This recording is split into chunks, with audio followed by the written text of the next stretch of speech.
Verdexchange is an opportunity to see what's coming because you will hear about it here first. All kinds of relationships, legislation, deals, yes. It's a place for doers. Well, there's no question this is a place where stuff happens. With a focus on economic development, with a focus on practicality, not driven by ideology, but driven by the needs of the future. So what's interesting to see is, Mary, you're absolutely right, and David, you're right, the train has left the station, and we're seeing there's the need for capital. What's fascinating to watch is the different ways to get there. There are presidents, CEOs, top regulators that are out there. Just the opportunity alone to hear them in depth, it's invaluable.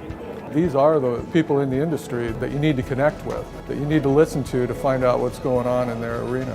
What we essentially are doing by electrifying a vehicle is we're making it much more efficient. We've taken out all of the moving pieces, the mechanical elements that make you go forward, and you've got essentially a rolling computer.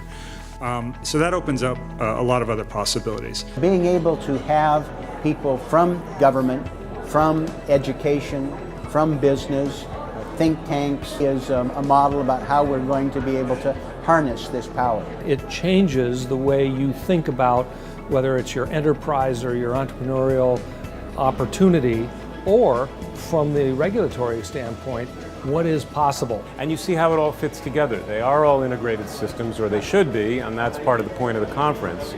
We are pursuing a bunch of different separate policies, all in the interest of trying to come up with an economy which is more efficient, which gets more economic output for less. The panels are structured not to be a bunch of talking heads, but to be very rapid and fast-paced, so people can come in, get a sense of the issues, get a sense of the players and the people, and then follow up with them. You could be going down the elevator and run into somebody.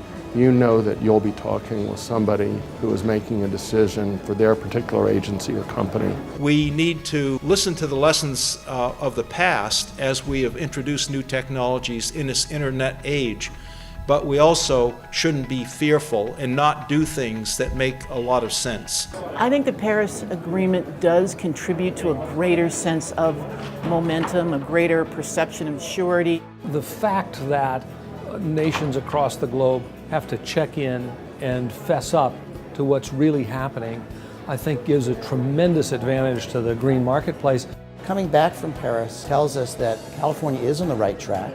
What we're doing here is being perceived throughout the rest of the world as the kinds of measures that other nations and other states need to take. Just this past Christmas, the best present I've gotten at the civic level was when they approved the report that allowed us to go for the master plan that will restore ecology along an 11-mile stretch of the river, the largest urban ecosystem restoration project the Army Corps has ever approved. For 9 years, the Verdexchange has brought together people literally from around the globe.